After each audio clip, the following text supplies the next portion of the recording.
presenting the 17th story of The Lone Indian. Thrilling stories of the Indian and the pioneer by Robert E. Callahan, national authority on the American Indian and author of many heart-gripping books. A program to enlighten as well as entertain. Embracing as it does, gripping stories of war and peace, thrilling tales of the Indian and his love for the great outdoors. A vivid portrayal of our first Americans in their dramatic travel toward the land of the setting sun. The drone of the Indians drums indicates Mr. Callahan is here to give you another chapter in the life of the Lone Indian. Alcola. In last night's story, my friends, we told you how the Lone Indian had disguised himself as a sheep herder and later had joined the gambling group in the Spider's Saloon. The Indian had no desire to gamble, but he was playing merely to keep his eye on the movement of the outlaws, 6 lieutenants of the notorious Spider. Later in the evening, he went upstairs to the bedroom he had engaged. Locking the door, he moved silently over beside the stovepipe vent, through which he could see what was happening below.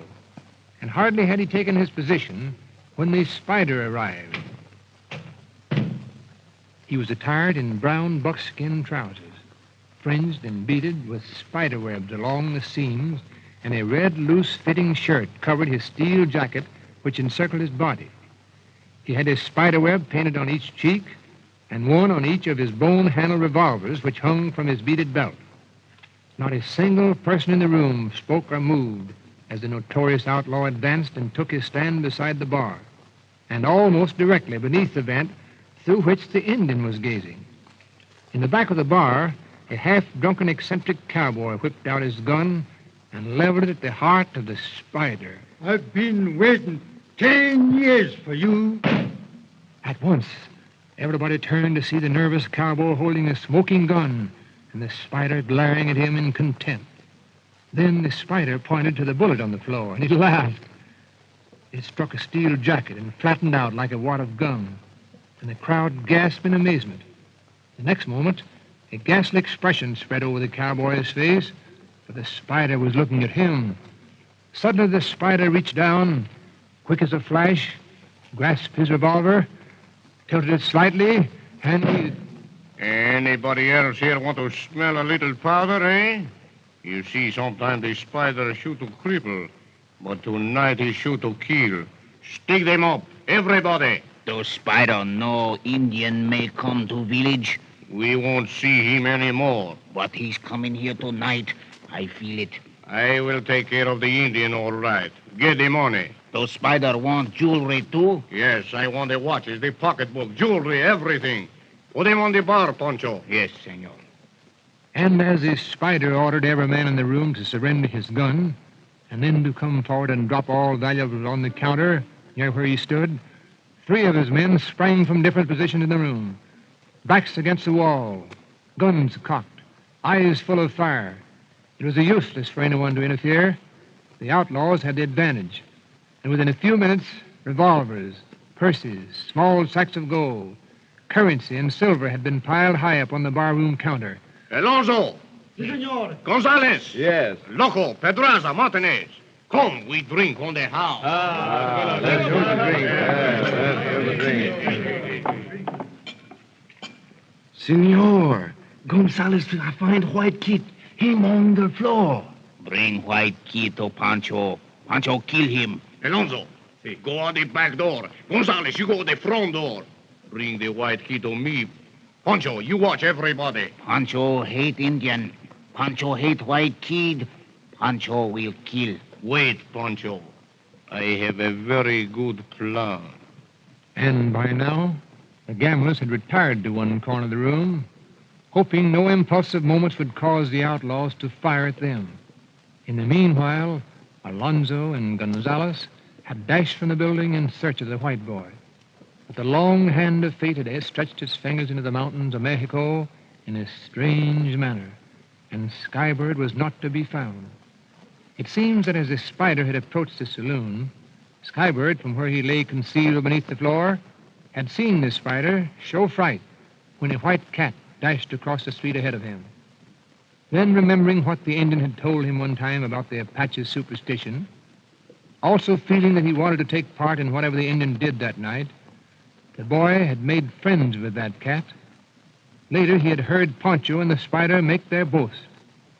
So before Alonzo and Gonzales had gone out of the building, Skybird had crawled out from his concealed position under the house, and he had found a window through which he was lucky to climb, and by more luck it had taken him into the saloon behind the counter, on which a large slot machine had shielded him from sight.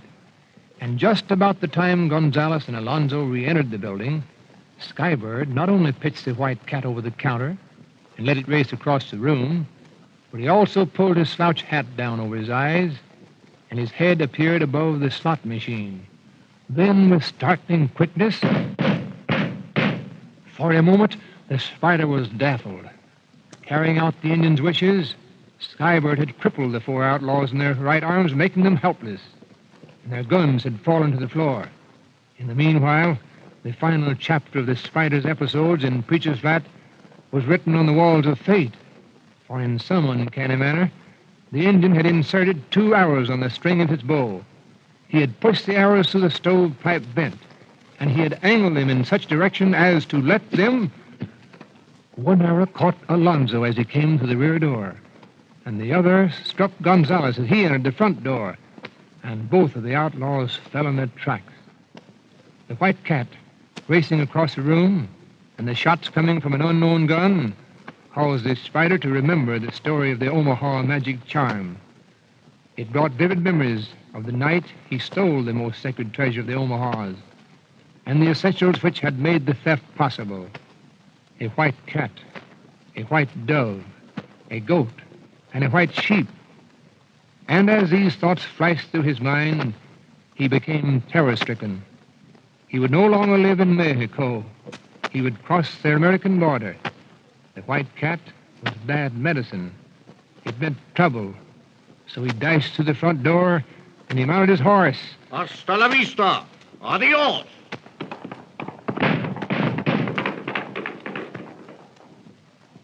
Only Skybird knew who had done the shooting from behind that slot machine that night. And as the wounded outlaws began to pick themselves up, he crawled back through the window. In the meanwhile, the Indian had descended the stairs and had gone out, not stopping to explain who he was, why he came, nor where he was going.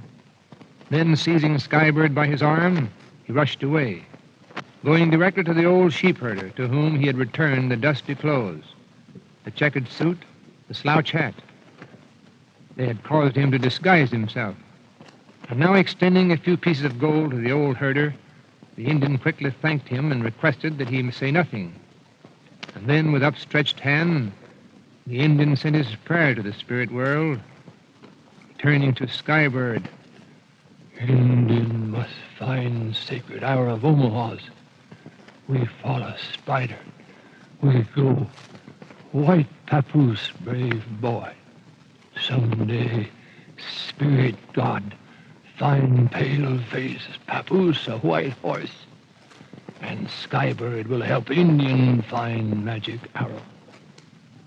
Though the spider had escaped, his band of outlaws were temporarily broken up. And feeling now that justice must finally come, the lone Indian and Skybird resumed their journey afoot. What another day would bring, they did not know. But theirs was implicit faith in God, in truth, and in justice. The spider must lose his power. The magic hour must be found. The sacred treasure must be taken back to the Omahas. This was the spirit of the lone Indian.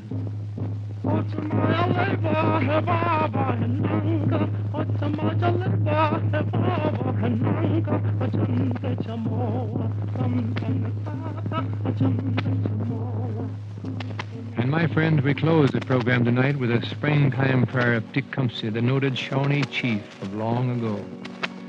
Let me live in a home of companionship, a home rich in words of love and truth, a place where no one sighs and no one mourns, a home in which the friendly spirit of life is deep and real, and a friendly home which offers peace of mind, confidence, hope, and health.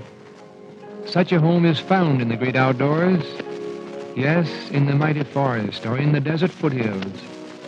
where one may cook their meals over a simple campfire and sleep beneath the friendly stars. Out where we find days of rest and nights of sweet repose. Yes, in the wide open spaces where the air is pure and the sun is warm, and where we are close to nature and in close communion with God.